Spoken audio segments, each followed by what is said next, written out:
มาสูงได้ก็ขาตั้งเสียงคามาได้ขาได้มาเฮ็ดผักกาดแกงผักกาดแกงใส่ลอเผือกนะครับอันนี้ครับเป็นเผือกนะครับเนาะ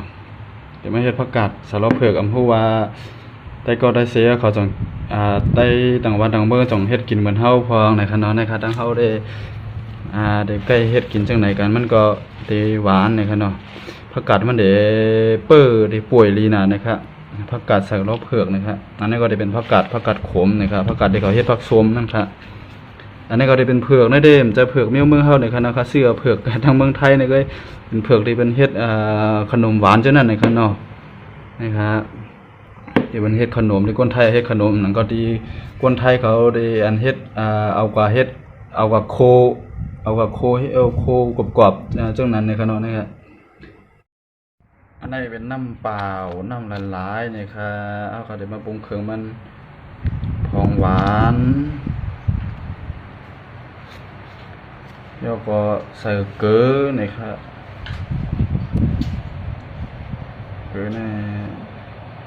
ใส่เกลือนี่ครับแล้วก็ใส่มิ้นนิดนึงนี่ครับ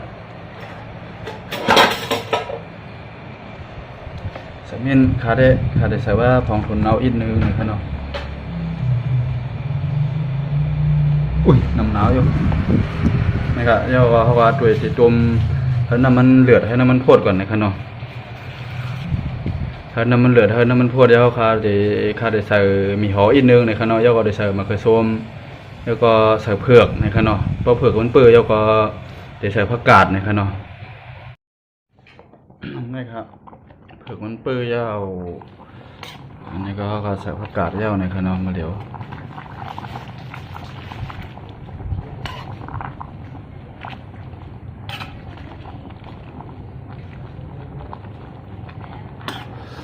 ผักกาดใส่ลอเผือกนะครับให้กินเหมือนเท่าพอง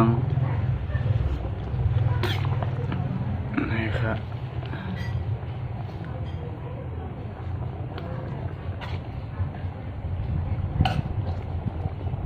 เผือกมันเปิดดีนะนี่ครับเนาะ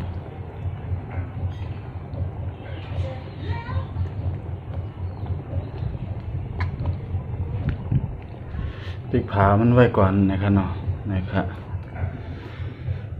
ผักกาดใส่ลอเผือกใส่ลอผักกาด